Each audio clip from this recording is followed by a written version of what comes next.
एक और अहम खबर आपको देंगे। नेटो हुकाम का कहना है कि अमेरिका के ईरानी जौहरी तंसीबात पर हमलों के बाद वो सूरत हाल का बागौर जायजा ले रहे हैं। कोशिश होगी खत्ते में कशीदगी ना बढ़े। तमाम तर सूरत हाल पर नेटो हुकाम का कहना है कि अमेरिका के ईरानी जौहरी तंसीबात पर हमलों के बाद सूरत हाल का बागौर जायजा ले रहे हैं। उनकी कोशिश होगी कि खत्ते में कशीदगी ना बढ़े।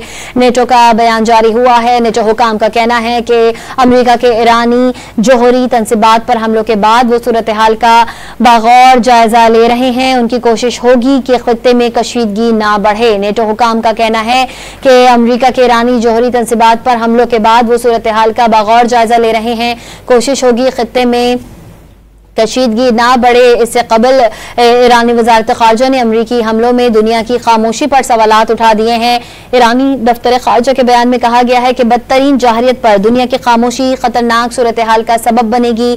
दुनिया को नहीं भूलना चाहिए कि अमरीका ने सिफारती अमल के दौरान जाहिरियत का मुजाहरा किया गया। ईरान अमरीकी जाहिरियत के खिलाफ मजबूत दिफा और भरपूर मज़ाहमत का हक रखता है। और नेटो हुकाम का कहना है कि अमरीका के ईरानी जौहरी तंसीबात पर हमलों के बाद वो सूरत हाल का बागौर जायजा ले रहे हैं। कोशिश होगी कि खित्ते में कशीदगी ना बढ़े। नेटो हुकाम का कहना है कि अमेरिका के ईरानी जौहरी तंसीबात पर हमलों के बाद वो सूरत हाल का बागौर जायजा ले रहे हैं। उनकी कोशिश होगी कि खित्ते में कशीदगी ना बढ़े। ईरानी वजारत खारजा ने अमरीकी हमलों पर दुनिया की खामोशी पर सवालात उठा दिए।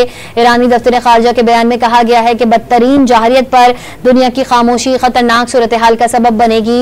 दुनिया को नहीं भूलना चाहिए कि अमेरिका ने सिफारती अमल के दौरान जाहिरियत का मुजाहरा किया। ईरान अमरीकी जाहिरियत के खिलाफ मजबूत दिफा और भरपूर मज़ाहमत का हक रखता है। आपको खबर दे रहे हैं। नेटो हुकाम का कहना है कि अमेरिका के ईरानी जौहरी तंसीबात पर हमलों के बाद वो सूरत हाल का बागौर जायजा ले रहे हैं। कोशिश होगी कि खित्ते में कशीदगी ना बढ़े।